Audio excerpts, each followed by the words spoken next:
Glórias a Deus. A paz seja convosco. Nós estamos já há alguns domingos estudando sobre oração. Nós vamos dar continuidade. Em especial, nós estamos tratando sobre as orações, a oração do Pai Nosso.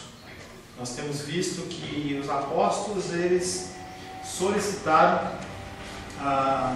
que o Senhor Jesus Cristo estivesse os instruindo em relação à oração.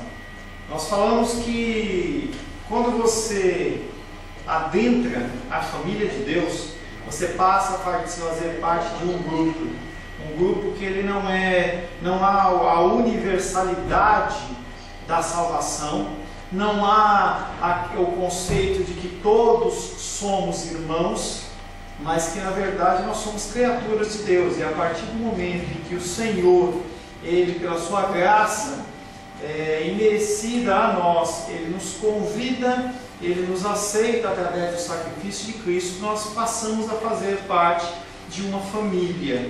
Não há outra família a não ser, só há duas famílias: a família dos filhos de Deus e a família dos filhos de Satanás. Como que nós sabemos que família que você faz parte? Muito simples. Se você ouve a voz do Senhor e você o obedece, você é filho dele. Se você ouve a voz dele e você não põe em prática na sua vida, você não é filho dele. Consequentemente, você é filho de Satanás. Nós falamos isso na semana passada. E aí nós também continuamos falando sobre a oração do Pai Nosso, falando que a nossa filiação ela não é uma filiação automática, como os judeus entendiam. Havia o conceito de que uma pessoa sendo judia, havendo uma ascendência de pessoas que eram judeus, automaticamente era judeu. Não há isso nem em relação aos judeus e também não há em relação aos cristãos. Você não é cristão porque o seu pai é cristão. Você não é cristão porque o seu irmão é cristão. É uma decisão individual e ela deriva única e exclusivamente da graça de Deus. E aí agora nós vamos passar para a segunda parte da oração do Pai Nosso, que é: que estás no céu. Na época em que Jesus falou estas palavras da oração do Pai Nosso, havia um debate sobre o local exato onde Deus se manifestava. E aí você vai se lembrar, você que está acompanhando os nossos estudos de domingo à noite, que nós passamos por aquele momento em que Jesus Cristo estava no poço de Jacó, encontra a mulher samaritana, e a mulher samaritana olha para Jesus e fala: aonde que é o lugar de adoração? É no Monte Gerizim? É em Jerusalém? E aí Jesus Cristo olha para aquela mulher e fala assim: nem lá, nem cá, porque o Senhor, Ele procura verdadeiros adoradores que o adoram em espírito e em verdade. O Senhor já estava falando que esse conceito de um local único de adoração e de invocação ao Senhor já havia caído por terra. Nós podemos adorar ao Senhor aonde assim nós o desejarmos. Nós temos essa liberdade através da filiação, através de Jesus Cristo. Nós podemos sim chegar a Deus. Então não há mais um local específico, não há mais um local que você fala assim: não, tem que ser este lugar. Não, não existe mais. Pastor, e se eu orar na igreja? Ótimo. E se eu orar em casa? Ótimo. E se eu orar no banheiro? E se eu orar com roupa? Se eu orar sem roupa? Não importa aonde você vai estar orando, importa que você esteja orando. Pode descer. Sou. Desce com a pauzinha, tá bem?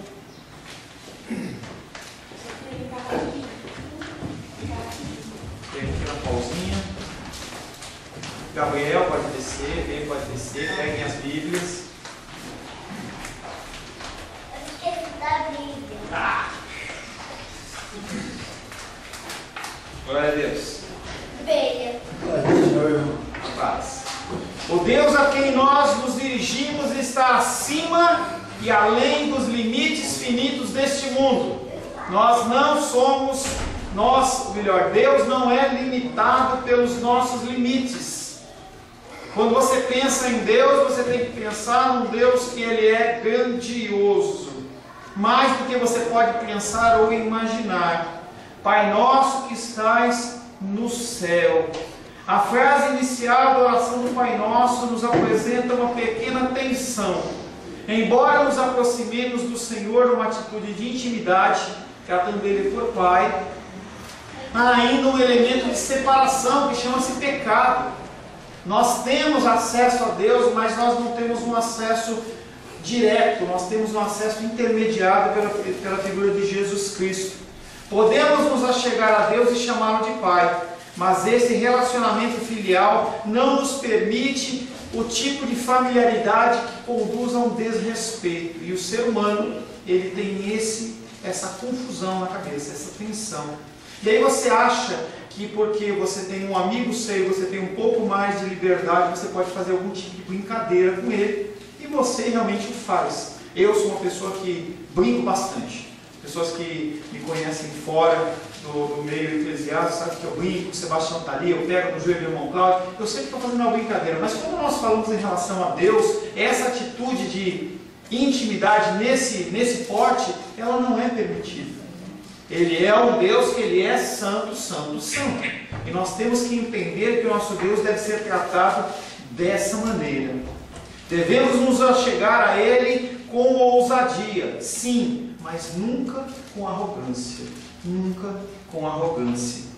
Quando nós vemos a figura, por exemplo, de Nadab e Abiú, que eram filhos de Arão, e eles tinham funções específicas dentro do templo, dentro daquela ação toda do tabernáculo, e aqueles homens falaram assim, eu vou queimar incenso hoje. Não era eles que tinham essa incumbência. E o Senhor mostra para aqueles homens, para nós até uma atitude muito dura, muito radical em relação ao que eles fizeram, mas não, Deus estava mostrando, olha gente, eu sou santo. Não é dessa maneira. E até numa forma de pouparmos de uma morte, de pouparmos de um final de sabor. Porque as pessoas elas têm esse entendimento de que se Deus Ele é Pai, eu posso fazer o que eu quero, e não é assim que funciona. Essa semana eu vi um vídeo muito desagradável que me compartilharam, e que mostrava uma igreja, era uma igreja, pelo porte da entrada da igreja, era uma igreja de umas 300 pessoas mais ou menos, não era uma igreja pequena, e aí havia um grupo de funk dançando ali, fazendo aqueles trejeitos das mulheres lá, aquelas rebolatas, que negócio eu fiquei assim, tão de... E o povo lá, vai Deus, é isso aí Deus, você merece. E eu fiquei pensando assim, onde está a reverência desse povo? Sabe que o povo não tem nenhum tipo de temor? Na verdade, as igrejas acabaram se tornando um grande circo. As igrejas agora fazem até show da fé. E tem que entender que a igreja, a função da igreja não é show de coisa nenhuma. É um lugar em que a gente deve se submeter e a gente deve se dobrar ao Senhor. Pai nosso que estais no céu. Pai nosso fala de proximidade com Deus, mas nos céus destaca a sua singularidade, a sua separação. O ensino é esse. Quando orarmos, temos que lembrar quem somos e para quem nos dirigimos. Você não pode entrar na presença do Senhor em oração sem saber com quem você está falando. Você tem que saber que você está falando com Deus sim. Tem que haver reverência na sua oração. Não é um bate-papo com um amigo, com um chegado. Você não está teclando no computador, mas você está falando com um Deus que é Criador de todas as coisas. E as pessoas elas confundem isso. Santificado seja o teu nome. Não importando quão intimamente Deus nos convida, e Ele nos convida de uma forma íntima. Cada um de nós aqui teve um encontro pessoal com o Senhor em um momento da sua vida, algo singular, algo especial. Independente disso, ainda há uma separação infinita entre Deus, na sua eterna majestade, na tua eterna santidade, na sua soberania e o nosso estado pecaminoso. Nós temos visto isso em Sermão do Monte e nós temos sido colocados nos nossos devidos lugares. Nós não somos especiais, nós não somos os melhores, nós não somos os mais bonitinhos, mas nós somos os piores. Interessante que quando Jesus Cristo ele escolhe os discípulos, você vê que, segundo a ótica humana, ele não poderia ter escolhido o pior. E aí eu volto a relembrar quando está naquele momento de escolha de time de futebol, em que as pessoas elas começam aquele processo de escolha dos jogadores, seja de futebol, basquete, vôlei, o que quer que seja, as pessoas elas pegam os mais fortes, elas escolhem os mais altos, eles escolhem os mais habilidosos, e aí vão ficando para trás os mais baixinhos, os mais fraquinhos, os mais gordinhos, as pessoas que não vão desenvolver, pelo menos dentro do entendimento daquele que está escolhendo. E Deus ele não faz esse tipo de escolha, Ele faz uma escolha muito diferente. É uma escolha em que Ele olha para nós, vendo a nossa pecaminosidade, mas Ele escolhe de maneira diferente. Ele escolhe as pessoas para confundir. Ele escolhe as pessoas para que os sábios olhem e falem assim, por que essa pessoa foi escolhida? Por que essa pessoa sem nenhuma capacidade foi escolhida? E além disso, por que ela consegue dar esse fruto sem nenhum estudo, sem nenhuma capacitação? A gente tem o entendimento que sim, nós temos que estudar e nos capacitar. Nós temos que buscar o entendimento do Senhor. Fazer teologia é uma coisa muito boa. Mas a gente tem que entender que muito mais do que teologia, você tem que ter um coração convertido. Você tem que ter uma prática dentro dos princípios básicos de oração, de leitura da palavra, de busca do Senhor, uma sede tal que você já não consegue mais satisfazer com algo que é básico. E as pessoas elas têm invertido os conceitos e têm buscado o mais a um detrimento do menos. Talvez querendo ser olhado pelas pessoas de uma maneira diferente. E Deus não escolhe as pessoas segundo as suas capacidades. Ele capacita quem Ele escolhe, e as pessoas esquecem isso. Deus é aquele que está nos céus, e nós somos aqueles que estamos na terra. Só de você saber dessa diferença física, você tem que entender, já dá para entender claramente que nós não somos como Deus. Nós não somos iguais a Deus. Porque Satanás vendeu essa ideia para a Eva. Olha, se você comer essa maçã aqui, você vai ser igual a Deus.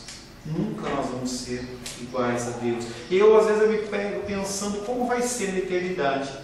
Será que nós vamos ter um contato real com Deus, do tipo nós estamos tendo aqui agora? Eu não sei te dizer. A Bíblia não nos especifica isso. Eu não sei qual que vai ser o grau de contato que nós vamos ter com Deus. Talvez nós não tenhamos contato com Deus. Talvez continuamos tendo contato com o Espírito Santo e com Jesus Cristo. Talvez nós tenhamos contato, eu não sei te explicar. A Bíblia não nos revela isso. Qualquer coisa é conjectura. Mas na verdade hoje a realidade é: você está na terra e Deus ele está nos céus. Ele é perfeito e nós somos imperfeitos. Ele é infinito e nós somos finitos. Ele é santo e nós somos impuros. Nunca devemos esquecer que Deus é diferente de nós. A distinção sagrada, e eu volto agora além do texto, do exemplo que eu já falei, a distinção sagrada de Deus é um fato que os filhos de Arão esqueceram, mas esqueceram somente uma vez. Levítico capítulo 10, verso 1, 2 e 3. Levíticos capítulo 10, verso 1, 2 e 3.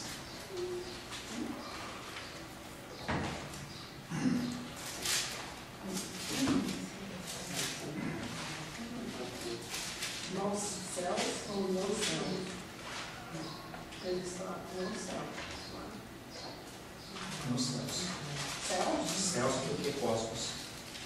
Não é no céu. O céu é o céu que nós estamos enxergando. Céus e cosmos é a mesma coisa no começo. A Rosângela está perguntando se é Pai Nosso que está no céu ou Pai Nosso que está nos céus. Eu entendo que é nos céus. Quando você vê em Gênesis capítulo 1, Deus criou os céus e a terra. E céus não é o céu visível, mas é o cosmos. É todo o universo e tudo mais além que tem além desse termo. Tá? Isso é o meu entendimento. Não creio o importante aí necessariamente não é um local físico, e sim que ele está acima da gente realmente. Eu entendi, não foi assim a pergunta. Ele criou os céus, mas você disse que ele está nos céus. Eu entendo que ele está no céu. É Pai Nosso está no céu. No céu, tá no céu. Foi só uma falha de Santo Pai, Não, Levítico capítulo 10. Levítico. Mas aqui estava, Pai Nosso que está nos céus. Não, isso é questão de versão. Aí eu teria que analisar o que é isso direitinho. Eu posso ver na semana que vem, eu quero para vocês ver se é céu ou céus, entendeu? Mas o objetivo aí é falar sobre esse nível de separação entre nós e o Senhor. Tá? Ele está muito acima do que nós podemos pensar. Levítico capítulo 10. Achou, irmão Cláudio? Pode ler, por favor, verso 1, 2 e 3. E os filhos de Arão, Nadab e Abiú, tomaram cada um o seu incensário e puseram neles fogo, e puseram incenso sobre eles, e trouxeram fogo estranho perante a face do Senhor, o que lhes não ordenaram. Então saiu fogo de diante do Senhor e consumiu, e morreram perante o Senhor. Até quando? Mais um. E disse Moisés a Arão, isto é, o Senhor falou dizendo, serei santificado naqueles que cheguem a mim, e serei glorificado diante de todo o povo. Porém, Arão calou-se. E aí, voltando novamente esse texto, por que aconteceu isso? A pena foi muito dura. Por que Deus ele executou algo desse porte, desse nível, com dois homens que eram separados para louvor e adoração ao Senhor? Nós, dentro da nossa ótica, nós olhamos e falamos assim, Deus pegou muito pesado. Entenda que as pessoas, elas, conforme nós já estamos falando, elas começam a deturpar esse relacionamento de Deus com o homem e acham que eles podem fazer o que quiserem. E não é assim que funciona.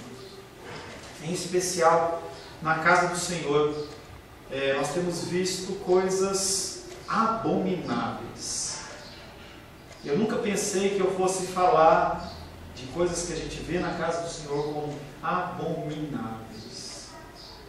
Coisas que Ezequiel foi chamado a atenção do Senhor e que levou, inclusive, à destruição daquela cidade de Jerusalém e levado pessoas para o cativeiro por 70 anos na Babilônia. Nós estamos conseguindo exceder com excelência o nível de abominação do que as pessoas cumpriam. A gente começa a olhar para os cultos cristãos. Você, se quiser fazer esse teste, você para na frente de uma televisão de sábado de manhã ou qualquer outro horário em que você veja um culto cristão, pseudo-cristão, e você se afasta do emocional. Você coloca na tua presença o entendimento de que o centro do culto é a palavra de Deus. Gente, o centro do culto não é o louvor. Desculpa, João. Tá? O centro do culto não é o louvor. O centro do culto não é dízimos e ofertas. O centro do culto não é aviso. O centro do culto não é o período que a gente faz de oração. Oportunidade. O centro do culto não são essas coisas. Não é eu chegar para a irmã dos reis e falar assim, olha, dos reis, você tem a oportunidade de vir aqui cantar e você satisfazer o seu ego. Não é isso o centro. O centro do culto é a palavra de Deus. É o momento em que Deus fala com aqueles que são filhos ou com aqueles que estão querendo ser filhos. O centro da palavra é esse. E a gente tem visto que essa centralidade na palavra tem sido distorcida. A gente vê cultos cristãos em que o cara fala 10 vezes de dízimo e oferta. A gente de sábado vê muito isso, em que as pessoas têm um período de pregação e de oração, um período separado ali, que é coberto e pago por dízimos e ofertas, em que a pessoa só fica vendendo livro. Você olha o tempo que a pessoa está trazendo de edificação e é quase que nada. mas vender livro, fazer propósito, a pessoa faz. E isso para Deus é abominável. O Senhor, quando viu esse tipo de comércio no templo, Ele montou um chicote de corda e saiu expulsando e batendo e chutando mesa de cambista, porque para ele aquilo era abominável. Que o Senhor nos livre de nós termos na nossa igreja um culto abominável.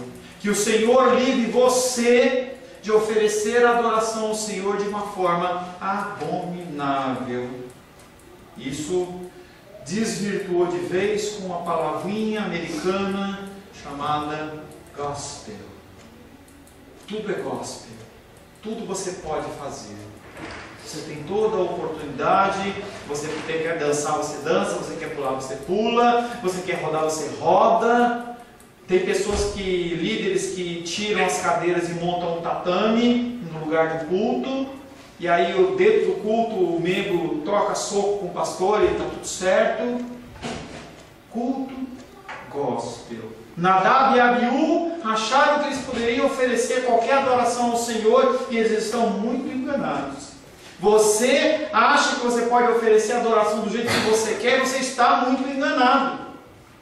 O Senhor, Ele estabelece padrões e você não sabe, porque quando chega no Levítico, você lê muito bem Gênesis, você lê muito bem Êxodo. Quando chega em Levítico, você pula 2 capítulos, 2 livros. Você pula Levítico e você pula Números, porque afinal de contas, que chato que é. E Levítico, ele simplesmente ensina como você adorar a Deus. Não é para você matar bichinho, não é isso que ele está ensinando. Ele está mostrando sobre reverência. E você simplesmente pula isso como se fosse um capítulo que você não precisasse ler, porque afinal de contas nós já estamos experts em adoração. Deus, Ele não pede. Deus, Ele exige ser tratado como santo. E Ele é santo, não é esse lugar aqui. As pessoas acham que é santo o lugar, não. Isso aqui não é santo. O santo é Ele neste lugar. A gente tem reverência por esse lugar no sentido de cuidado, porque afinal de contas o aluguel desse lugar é pago com os seus dízimos e ofertas. As cadeiras foram doação, isso aqui foi comprado por dízimos e ofertas. Então a gente tem reverência porque a gente entende que o Senhor, Ele abençoou vidas para que a gente pudesse ter essa estrutura. Mas é só isso. Só isso. Quem é santo é Deus. Pai nosso que estais no céus, santificado seja o teu nome. Deus exige ser tratado como santo porque Ele é santo. Ele é santo. Ele é zeloso da sua honra. Ele não implora por respeito. E as pessoas acham que Deus fica lá, ai, me adora, ai, eu preciso. E eles fazem uma transferência. Se você estudar a história, você vai ver a história grega em que os deuses gregos, eles precisavam da adoração humana para eles sobreviverem, senão eles iam ficando duros e viravam pedra. O nosso Deus não precisa disso. Ele não implora por respeito nessa passagem. Antes disso, ele exige, e ele afirma, eu serei tratado como santo. Porque nós estamos na graça. Porque nós estamos na graça, eu e você não somos consumidos quando nós oferecemos uma adoração abominável. Porque nós temos hoje um intermediário que chama-se Jesus Cristo. E através do sangue do Cordeiro, nós não somos consumidos. Examinando a primeira súplica do Pai, da oração do Pai Nosso, podemos ver que esta é a primeira prioridade sobre o qual Jesus falou. Ele não está falando que você tem que pedir a Brastemp, o trabalho, a saúde. Ele não está falando nada disso. Ele está falando que a primeira coisa que você tem que fazer é dizer que Deus é santo. Não só dizer. Falar é fácil. Você tem que dizer que Jesus é Deus, é santo. Além disso, você tem que reverenciá-lo como santo através da sua vida. Você não está numa igreja com o objetivo de você passar tempo. Falava ontem no casamento. Isso aqui não é algo social. Isso aqui é algo espiritual. Apesar de nós não vermos Deus com os nossos olhos, apesar de nós não tocarmos em Deus com as nossas mãos, Ele está aqui. Nós temos que entender isso. Seu pedido inicial foi que o nome de Deus fosse santificado. Mas nós podemos acrescentar santidade a Deus? Não. Nós não podemos acrescentar. Porque senão nós seríamos tratando Deus como os deuses gregos. Não. Nós o reverenciamos pelo que Ele é imutável. Ele não tem sombra de variação. Ele é o mesmo ontem, hoje e sempre. A principal prioridade para o cristão é que o nome de Deus seja mantido santo, porque Ele é santo. E quando você age de uma maneira errada, você está enlameando o nome de Deus, porque você carrega na sua vida o título de cristão. E aí as pessoas olham e falam assim: você está fazendo isso e você é cristão? Você está fazendo isso e você é cristão? Entenda que perante Deus, Ele não vai mudar. Mas perante os homens em qual nós teríamos que dar um testemunho, nós damos um testemunho que esse Deus não é tão santo assim. Ele pode até ser sujinho, pode até ser maculado, pode até ser pecaminoso. E é isso que nós transparecemos através das nossas orações, das nossas ações.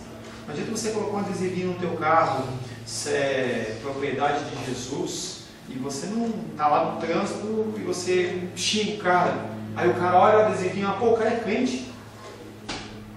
Olha que coisa. Você dá uma fechada na pessoa, a pessoa olha, propriedade de Jesus, igreja cristã semente. Não é nunca que eu vou naquela igreja. Se o cara que está com esse adesivo, ele congrega lá, entendeu? É lá que eu não vou, né? Se o cara está ruim desse jeito. A principal prioridade para o cristão é que o nome de Jesus seja mantido santo, porque Ele é santo.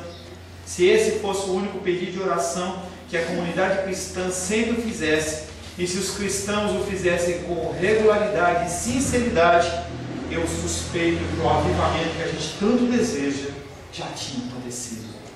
Não estou falando de 500 pessoas, eu não estou falando para 1000 pessoas, eu estou falando para 1, 2, 3, 4, 5, 6, 7, 8, 9, 10, 11. Olha, 11 apóstolos. Se nós 11, tiramos Judas, né? Já tiramos Judas na história. Se nós 11 fôssemos cristãos verdadeiros, se nós dessemos um testemunho verdadeiro de cristianismo, o avivamento tinha vindo para o Brasil. Pastor, por que você está falando isso? Vai ler Pentecostes, vai ler a história da igreja, fora da Bíblia, a história da igreja mesmo, onde homens e mulheres de Deus começaram a se posicionar como cristãos e fez diferença na família, na sociedade, na comunidade, na cidade inteira, em regiões que foi incendiando. Entenda que o avivamento é como se fosse um grande fogo numa savana. O que é uma savana? Você imagina aquele campo reto, longo, que você não consegue enxergar o fim. E aquela como é que eu vou dizer? Não é grama, aqueles... ajuda aí. É o capim. Os arbustos, os capim lá, entendeu? A flora. A flora deles é aqueles capins muito secos por causa daquele calor. E aí se toca fogo aqui, pega fogo. Assim é o avivamento. Se o avivamento ele for deflagrado no seu coração, única e exclusivamente, todos nós seremos impactados. É por isso que nós temos que ter uma vida cristã, porque quando você chega com culto, no culto, com o coração desejoso de adorar o Senhor e com o coração incendiado de desejo de adorar o Senhor, aquilo impacta as outras pessoas porque é algo espiritual. E aí você não tem que no dia do domingo, antes de vir para a igreja, ficar vendo filme de violência. Você não tem que ficar vendo esses programas de auditório com aquelas mulheres nuas, aquelas pegadinhas, aquele negócio. Você tem que buscar um tempo de consagração, um tempo de você parar. Se fecha no seu quarto, vai dar uma deitada, vai dar uma descansada, medita um pouco só você e Deus, para que seu coração esteja pronto para adorar a Deus. e você possa vir aqui acrescentar o louvor e a adoração. Acrescentar. No Antigo Testamento, o propósito declarado para a eleição dos israelitas, sua religião, leis alimentares e cerimônia era estabelecê-los como uma nação santa, separada das culturas da antiguidade. Quando Deus fala assim, olha, não se mistura. Falava ontem com a dos reis. E aí ela foi lá na casa dela ontem, estava eu, ela e a dona Elza, e ela me questionava sobre um texto de Isaías em que aparece a figura de uma família inteira fazendo um pão, bolo, sei lá o que era, para a rainha dos céus, e mostrava assim, primeiramente a indignação do Senhor, falando para o profeta Jeremias, assim, Jeremias, e ele falava assim, vocês não estão vendo a abominação? Jeremias, não ora mais não ora mais por esse povo, o que você está falando eu não ouço mais, me incomoda, porque eu vejo esse povo, eles estão totalmente perdidos e desvirtuados. O filho vai lá e arranca a madeira, quebra o pedaço da árvore, tira a madeira e traz. O pai acende o fogo e a mãe prepara bolo para a rainha dos céus. E aí a gente pensava, quem é essa rainha dos céus? E eu prometi para ela que eu vou procurar de onde que vem esse termo, mas basicamente houve uma miscigenação de cultura. Deus ele falava assim, olha, não se misture. Quando vocês entrarem na terra prometida, vocês expulsam as pessoas e vocês mantêm um culto centralizado a Deus. O que aconteceu foi que alguns retiraram o povo, outros foram permitindo. A gente vê a história lá em Josué dos gibeonitas que enrolaram e enganaram Josué, principalmente porque ele não consultou o Senhor, e aqueles povos foram ficando, cada um com o seu estilo de adoração, os seus deuses em especial, e um deles com certeza é essa chamada de Rainha dos Céus, que aparece em algumas outras passagens da Bíblia. E aquelas pessoas olhavam e falavam assim, eu não vou adorar a Deus. Na continuidade, se a dos reis continuar, ela vai falar assim, eu não vou adorar a Deus, eu vou adorar a Rainha dos Céus, porque no tempo que eu adorava a Rainha dos Céus não faltava pão na minha mesa. E o Senhor olha para essa situação e fala, abominável. O conceito, o objetivo daquele povo de Israel de tornar-se santo, para mostrar para o mundo que esse Deus ele realmente é santo, tinha caído por terra. Isso tinha em vista a honra deles mesmos.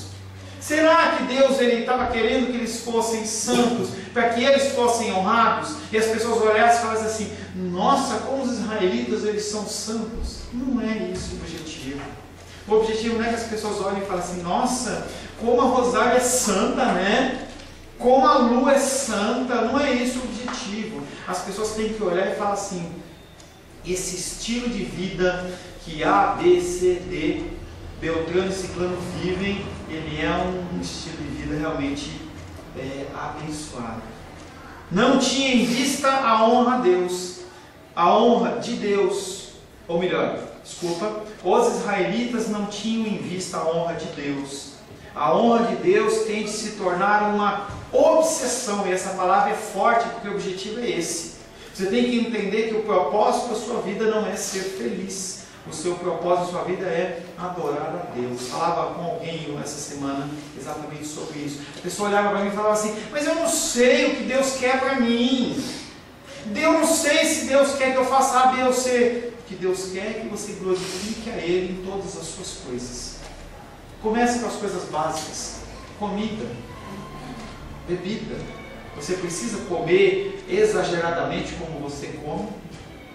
O que você desperdiça? Consumo, nós já falamos bastante sobre consumo. Trate das coisas simples. Trate das coisas simples. É isso que Deus exige de nós. Coisas simples. E as pessoas elas têm se preocupado com as pessoas que estão morrendo lá na África, sendo que a pessoa está do seu lado passando necessidade. Coisas simples. A honra também não deve ir para as nossas organizações, para as nossas igrejas. As pessoas elas olham assim, não, eu sou dessa igreja até morrer, porque aqui tem cura, aqui tem salvação, aqui tem isso e aquilo outro, como se a denominação fosse o motivo da santidade, o motivo da salvação. Quando você pede para eu orar por você, entenda que a minha oração ela não é diferente da sua. Eu falo. E eu entendo que às vezes a pessoa, num momento de muita dificuldade, a pessoa precisa de um cuidado maior, precisa de uma atenção maior, até precisa de ser acalentada. Mas você tem que entender que a minha oração como pastor não é diferente da oração do irmão Cláudio como presbítero. Não é diferente da oração do João, de ministro de louvor. E não é diferente da sua oração como membro da igreja.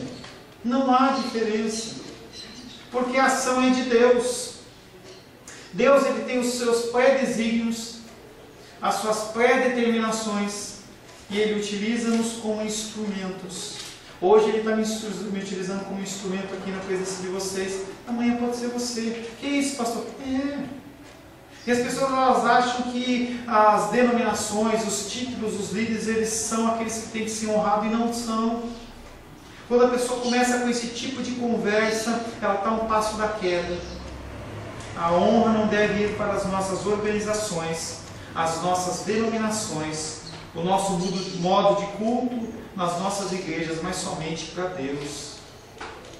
Ezequiel 36, 22. Ezequiel capítulo 36, verso 22.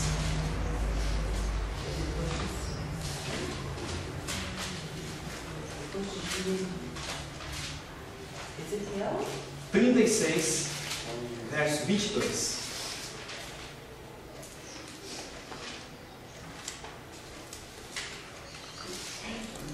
Quem achou, leia, por gentileza. O rei estava sentado na casa de inverno. Não foi Disse voltando à casa de Israel: assim diz o Senhor Deus: não é por amor de vós que eu faço isto, ó casa de Israel, mas pelo meu santo nome que profanaste entre as nações para onde foste. As pessoas elas estavam confusas e achavam que era por causa deles. Não, nós precisamos ser salvos, nós precisamos ser resgatados. E Deus fala assim: gente, casa de Israel, entenda uma coisa, eu não estou fazendo por vocês, eu estou fazendo pelo meu nome, o meu nome que foi profanado nas nações, para que as nações olhem e vejam assim: se eles não seguiram os caminhos do Senhor, eles foram punidos. Imagina nós, a santidade no nome do Senhor, e Ele exige que ele seja tratado como santo. Que mudança! A nação escolhida para ter o incomparável privilégio de mostrar a grandeza de Deus escolheu profanar publicamente o nome de Deus. Que mudança! Deus escolhe você para carregar o nome de cristão, e você age como você age perante as coisas que você já sabe. Perante as coisas que você já sabe. Nós agimos da mesma maneira que o povo de Israel. Deus teve de puni-los por sua traição. Em última análise, o meu e o seu nome, as nossas organizações, os nossos esforços, são todos sem significado. A sua vida não vale nada se você não glorifica a Deus. Você está aqui de passagem. Você vai morrer. Você vai ficar lá no caixãozinho lá. Os bichos vão comer você. E você vai para o inferno. Vai para o inferno. Nossa função nessa terra, através das nossas atitudes, é glorificar o nome do Senhor. Como que eu sei? Como que eu faço? Leia a Bíblia. Não só leia, medite. Não só medite, estude a Bíblia. E aí eu também conversava com os reis ontem. Entenda que quando você é criança, você toma medidas de criança. Quando você começa a crescer, você começa a tomar medidas mais maduras. Não permaneça um bebê espiritual o resto da sua vida. Você não vai ser cobrado de uma atitude de adulto espiritual se você é um bebê espiritual. Não quer dizer que você tem que permanecer um bebê espiritual. Mas conforme você vai crescendo, você tem que começar a aprimorar os seus conhecimentos. Você tem que começar a se especializar. Isso é muito claro na vida de um estudante. Vê a Fabiola. Que ano você está estudando, Fabiola? Segundo ensino médio. Com certeza você sabe mais agora do que você sabia no primeiro ano do ensino médio. E na época que ela fazia o primeiro ano do ensino médio, ninguém cobrava dela coisas que ela só está aprendendo hoje. Mas não há possibilidade dela ficar no primeiro ano do ensino médio a vida inteira. E você, como cristão, também não pode ficar a vida inteira desse jeito. Você tem que ler mais, você tem que buscar mais, tem que buscar entender as coisas do Senhor. Hoje, uma assustadora falta de temor a Deus prevalece em nosso mundo. Nós olhamos o mundo e o mundo faz questão de desonrar a Deus. Nós estamos numa outra vertente. Nós temos uma vertente que é o povo adorando a Deus e honrando a Deus. E do outro lado, nós temos um povo que faz questão de fazer tudo que Deus abomina. Sociedade brasileira dos dias de hoje. O povo brasileiro. Não estou falando do povo americano, que eu não conheço, do povo da Suécia, da Suíça, da Alemanha, do Japão. Estou falando do Brasil. Povo de Brasília. Povo do Guará. Nós fazemos coisas que são abomináveis ao Senhor.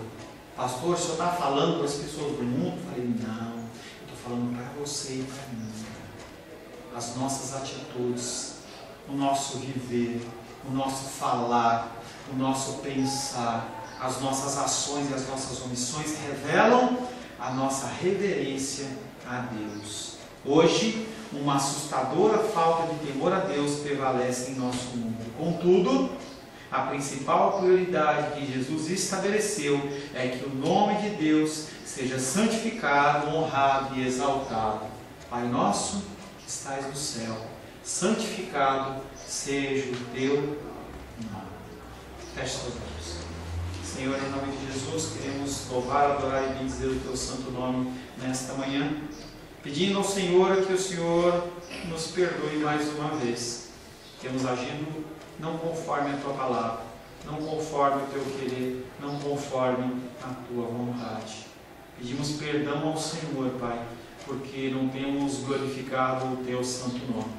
Nos ensina, Pai, a honrarmos o Senhor em nome de Jesus. Amém. Glória a Deus. Intervalo. A paz seja convosco. Meu nome é Paulo César. Eu sou pastor da Igreja Cristã Semente de Vida, aqui em Brasília, Distrito Federal. Me alegro que a palavra tenha te alcançado. A palavra faz isso. Ela alcança as pessoas aonde quer que elas estejam. E você foi agraciado com esta palavra. Não que eu tenha nada especial a te dizer. A palavra ela é suficiente e ela usa quem ela quer. E eu me alegro por ter sido um canal para poder te abençoar. Mas eu quero te dizer que não basta você ser um ouvinte. Não basta ser uma pessoa que se alegra quando você ouve a palavra de Deus. A vida ela é feita de decisões. Se você está ouvindo essa palavra hoje, eu creio que o Espírito Santo tem um propósito especial com você. Muito mais do que prosperidade, muito mais do que uma cura física, uma cura emocional ou espiritual, Ele quer te alcançar para a vida eterna. Nós investimos nosso tempo, nós investimos as nossas forças em coisas terrenas, mas o Senhor Ele tem muito mais a oferecer. Ele tem sim para você a cura, Ele tem sim para você a prosperidade, mas Ele tem muito mais que isso. Submeta-se a um Deus que Ele é capaz de mudar e transformar a sua vida por completo. Creio que o Espírito Santo é capaz de tocar o teu coração. Quero pedir que você curve a sua cabeça. Senhor, em nome de Jesus, coloco na tua presença essa vida que ouve esta ministração, que ouve esta palavra. Pai, eu não tenho capacitação nenhuma, mas o teu Espírito ele é capaz sim de tocar nesta vida, gerar nela mudança, transformação, arrependimento, e que ela possa simplesmente bater no peito, convencendo-se que é pecadora e que precisa de um Deus salvador. Não há um caminho a ti, meu Deus, que não seja através de Cristo. E eu lhe peço, Pai querido, que você alcance essa vida e ele possa sim tomar uma decisão pessoal pelo Senhor, em nome de Jesus. Amém. Amém, meu querido. Amém, minha querida. Fico contente que você esteja ouvindo essa ministração até o fim. E peço que você não se limite a ouvir os cultos pela internet. Você procure perto da sua casa uma igreja, um lugar que proclame a palavra do Senhor. Eu oro para que o Espírito Santo te direcione nessa busca, porque muita coisa tem sido oferecida que não é o Evangelho. Eu abençoo a sua vida em nome de Jesus. Amém.